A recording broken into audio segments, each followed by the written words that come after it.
Assalamu alaikum wa rahmatullahi wa barakatuh. Bandiraɓe, on kofunama, on gelanama hayruji ɗuɗɗi goto goto on fu moɗon. Moɗon bi'eteɗo Abdul Kadiri, inchallah mi wardan on be videowol kesol koda shike bo min wayri wartugo be videoji banni. To kadi mi heɓai wangittugo yeso camera lata nyale ɗo fu yite ɗon sargamin haɗɗo. Nge wartama nge neɓata fere jemma hiddeko nge wartama yahugo 22h 23h subaha ni nge dilli fahin nange nge warta nge neɓata banni on kadi. Kanjum waɗi inchallah, amma be non fu handata en ɗo waɗa videoji men to Allah lami ɗo hoddiri. Mi wardanan be videowol kesol dow ko larani Facebook bandiraɓe, amma kadi hiddeko en nasta nder video on ɗum ɗo mari haje ɗum waɗa bayani seɗɗa dow ko en yiɗi wolwugo majum. Masalan ko en yiɗi wolwugo man ɗo ni irum a yi'an aɗon mari konte ha Facebook, aɗon mari bo sobiraɓe ɗuɗɓe fere. An tawan goɗɗo fere on mari sobiraɓe daidai ko watta himɓe 10,000, 20,000, 30,000 ha yahugo yeso. To nden a yi'a goɗɗo wara nasta konte maɗa, o nasta profil maɗa, yaha o tawa sobiraɓe maɗa o maɓɓita ɓe o hosa daidai sobiraɓe mako, kamɓe mo kanko ma ɓe garta ɓe sobiraɓe mako, o waɗa ɓe accuta ɓe kanko ma ɓe garta ɗum amin mako, mana ɓe garta friend en mako. To ayi ɗum welai sobiraɓe maɗa ni goɗɗo wari nasti nder konte maɗa waɗata hosugo ɓe accuta ɓe warta sobiraɓe maɗa, ayi ɗum hunde on nde welai, nde naunde, nde teddunde bo seɗɗa. To kadi mi yiɗi mi holla on lawol no on garata on maɓɓa pellel majum, ko da goɗɗo wari nasti konte moɗon ma o tawata sobiraɓe maɗa daidai ko limgal maɓɓe ma o larata sakko o tawa ɓe. Amma banni tindinore man ni non ɗo goɗɗo fere fotai fama, soto en nasta en ɗo holla tindinore no ɗum latorto. Masalan en nastani nder Facebook meɗen bana ni, to en nasti ara tefa application mara je Facebook a nastani, to a nasti a munya kadi Allah andi reseau el meɗen man bo sai be hakkilo. To reseau ma ɗo yawa ni a yi'an Facebook ma yahi maɓɓutugo bana ni. Yauwa to Facebook maɗa maɓɓiti bana ni ayi nda konte profil maɗa ha dow hatto. Nda ɗo on konte profil maɗa ha mi sappi ɗo. Sai a wara a nasta ha profil maɗa. To a nasti ha profil maɗa ni ayi nda bana wigo nda amin am je ha konte am je ngaɗo ɗo, nda ɗum 79. Ko bo en yaha en waɗa recherche Facebook am je fere ɗo. An bo waran ni an kam mi holla on misalu on waɗa recherche maga bana ni. En winda Abdul Kadiri Abubakar nda en windi, nda ɓe waddani en konte majum. To na ayi haɗɗo ɗo nda holli am nda friend en am 4,600 kelke. To a nasti hatto ni ayi haɗɗo an ɗo hollan en daidai limgal amin maɗa ko bo mi wi'a friend en maɗa. Nda ɓe ɗo ha ɗo, nda ɓe ɗo en ɗo mari 4,619 friend je en mari ha konte meɗen ɗo je Facebook ɗo. To ayi goɗɗo to wari nasti ni ɗo min kam mi goɗɗo fere on mi wari mi nasti konte maɗa Facebook mi waɗi recherche, ko bo mi ɗo sala ni tan mi lari konte majum, masalan nda bana ɗo konte man na mana konte man ok, nda ɗum ɗo waddani en nda ɗo konte majum, ko ɗum konte je tani je en hosi pat na ba oɗo bo mari 3,500. Sai a tawa wara o nasta haɗɗo ha babal ɗo windi konte maɗa ni go o nasta ha to. To o nasti ni o tawi nda sobiraɓe maɗa o lari sobajo oɗo fottani mo, masalan bana oɗo fottani mo so hoso inani, ayi o hosi sobajo maɗa kanko bo o sobiri be jawmiji o anda bo ko woni hakkunde be mako ha on sobiri. Ko bo malla bo ko irum budurwa maɗa ko paya maɗa ni aɗa yewtida e mako hedi Facebook majum, o nastini o wara o tawi paya maɗa go sai o hoca o wara ni o accuti mo o warti o friend mako bana ni.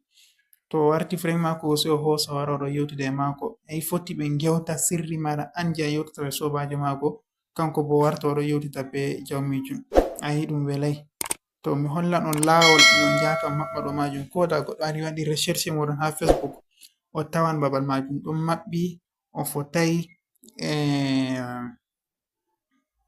fotai o accuta sobiraɓe maɗa garta sobiraɓe mako. Ni kadi inchallah en nasta en jaha en kolla ɗo majum.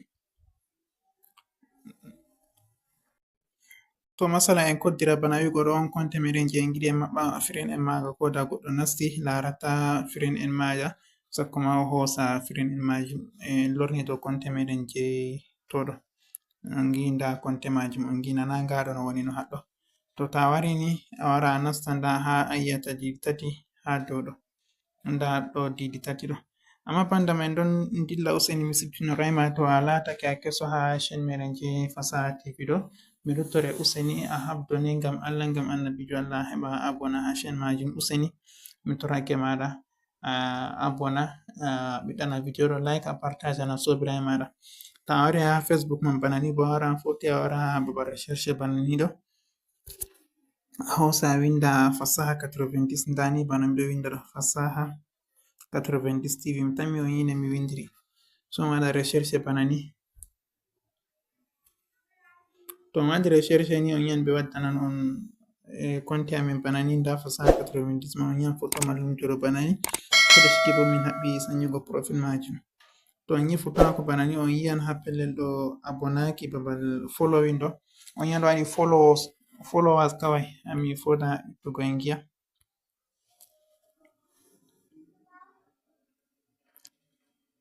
to on gari man ɗo ni so on ina hatton man heɓa on abona ɓe on yiwa on tawan ɗon bana ni bana on yi ngel warti pleɗo banni on tawata so on ina dow ton to on ini dow ton ni kadi on aboni be min kala komin waddi ha gal Facebook fu bo foti waran tawa on inchallah nda bana photoji ɗo fuɗi amin on ɓiɗɗana amin like nda video ji fu nda ɗum ɗo on ɓiɗɗana amin like dow majum to en dilla en kolla ko en giɗi hollugo kadi a wara iya nda ha didi tati toɓɓi ha dow ɗo ɗo a wara ina hatton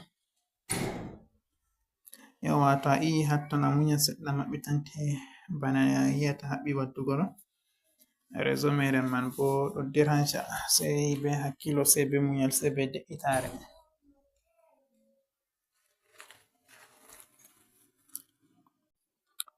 to bandam to a yi maɓɓitan ma bana ni sai a jippo les be hakkilo a waran a yiya setting and privacy haɗo yin setting and privacy ta ini ha setting and privacy go maɓɓitante bana yi maɓɓitore sai a iya ha setting je ɗo to a yi ha setting je ɗo ando sai a muya kanjum fu hoan wakkati seɗɗa to réseau aɗo yawa bo howatama wakkati to maɓɓitanma bana ni a waran a yiya nda ɗo ɗo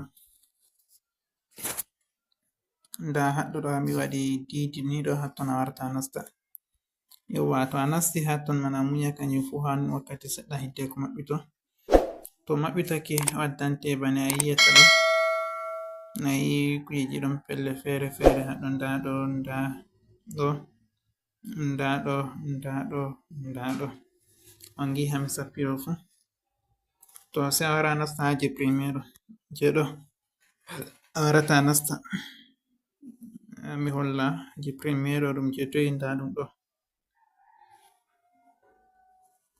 ɗo on a warata a nasta dow ton to a nasti hatton maɓɓitante bana ni sai a wara a nasta ha continue je ɗo ɗo kadi mi anda mi hollata be nde ɗo ka be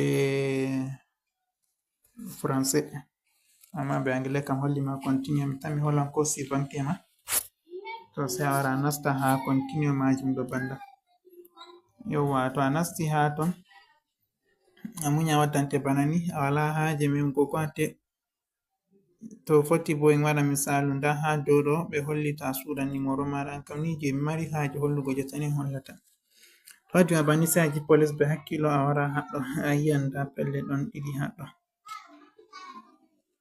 nda haɗɗo ha a yiyata ɗo mi tammi on gi nda pelle majum ɗo to sai nda premier way who can see your friend list on your profile to ɓe wi ɗume on a mari haje a fotti a maɓɓa list mana daidai yimɓe je woni ha profile mana ha profil maɗa bana en holli no an ko foti a maɓɓa ɓe wala mo foti lara ɓe sai an be ko nande majum ne a waɗata a maɓɓira ɗo man ɓe ƴami to ha lesɗo bo who can see their profile page and list your follow to deuxiéme bo masalan to aɗa mari bana page je mi holli on nane page ɗo ɗum hunde ɗo je mi holli on nane fasaha 90 tv ɗo ɗum page kanjum fu ta maɓɓan nda ɗum haɗɗo to amma jotta je profil meɗen je page kam en ngala haje maɓɓugo ngam ko en maɓɓi ko en maɓɓai fu wala mo foti wara yaha hoota en daidai amiyen meɗen joni hatton kanjum wattako. To sai a wara a nasta haɗɗo, a wara a nasta ha je premier je miɗo hollina jotta ɗo. Nda haɗɗo a warata a nasta. Yauwa to a nasti hatton sai a munya. To a munyi ma waddante pellel ɗuɗɗe bana ni ɗo. Nda ɗo, nda premier, nda deuxième, nda bo troisième. To nda haɗɗo bo to a ini waddante luttuɗum bo. Ɓe ƴami nda piblis a acca komoye lara daidai sobiraɓe maɗa je woni ha profile maɗa. Ɗo bo friend a acca daidai friend en maɗa. Ɗo bo friend export. Ɗo bo a foti a suɓa yimɓe je ndarete, foti bo a acca yimɓe je ndaratama. Ɗo bo foti a itta je nda ɗum ɗo bandiraɓe indicator ɗum ɗo holla ɗum ɓuran famugo mi tammoto. Ɗo a acca komoye laran. Ɗo bo a acca sobiraɓe maɗa friend en maɗa ndarata. Ɗo bo a foti a itta yimɓe fere ɗon ndara yimɓe fere ndarata. Ɗo bo foti a suɓa goɗɗo ko goto ko yimɓe nder yimɓe maɗa ɗo foti a itta goɗɗo goto mo a yiɗan lara friend en maɗa. Ɗo bo an tan foti lara. Je ɗo enen mari haje je enen tan foti ndara friend en meɗen ɗo. Sai a wara a ina dou ton. To a ini dou ton ni shikenan sai waddani ma a wara next.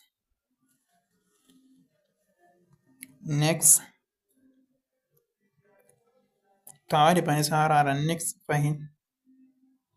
To mashallah en timmini nda ɓe waɗani en good ha dou ɗo sai a wara a iya nda haɗɗo. Ha ɓeɗo waɗi close ha dou hatto ɓeɗo waɗi close yel ɗo. A waɗa close.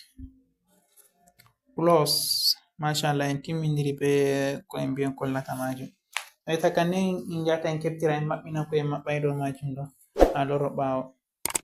Nane no kam ha fuɗɗarno video kan en kolli no a heftiri ɗum woni. To sai a wara a iya nda ha didi tati toɓɓi ɗo, ha toɓɓi tati ha ɗo ɗo. Nda toɓɓi tati man ɗo ɗo. A wara a ina ha ton. To a ini hatton sai a wara a iya ha view ADS ɗo. Nda view ADS man ɗo, nda ɗo. A warata a ina. To a ini hatton ni to shikenan ayi ɗo go hollai ko bo nden kam to bannin waɗanaki ma a yaha a nasta ko konte goɗɗo fere ko bo to aɗon mari ko konte ɗiɗi banni masalan en yaha en lorna deuxième konte meɗen no ko en yaha en ndarira be majum.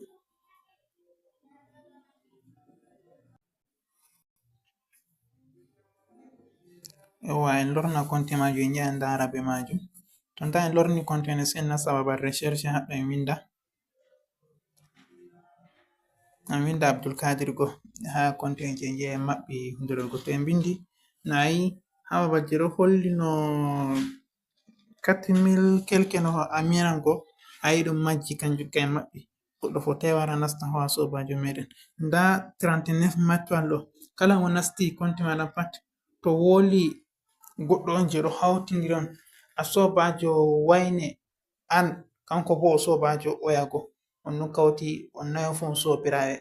Sai dai kanjum ni ɗo ha ɗo man ɗo konte am je waɗiri recherche wadda hen ɗo miɗon mari yimɓe 39 hatto.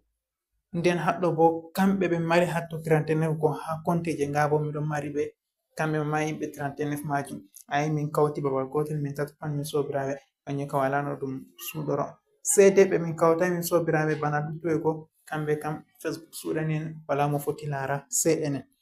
Banda to video ɗo fottani mana useni ɓiɗɗana en like a hosa a partage na sobiraɓe maɗa ɗo on ragare video meɗen majum inchallah. Ta hejjite abonugo be partage go sobiraɓe moɗon inchallah. On kofnama on jalanama hayru julɓe Allah ɓezzani en yidde annabijo dumore. Assalamu alaikum warahmatullahi wabarakatuh.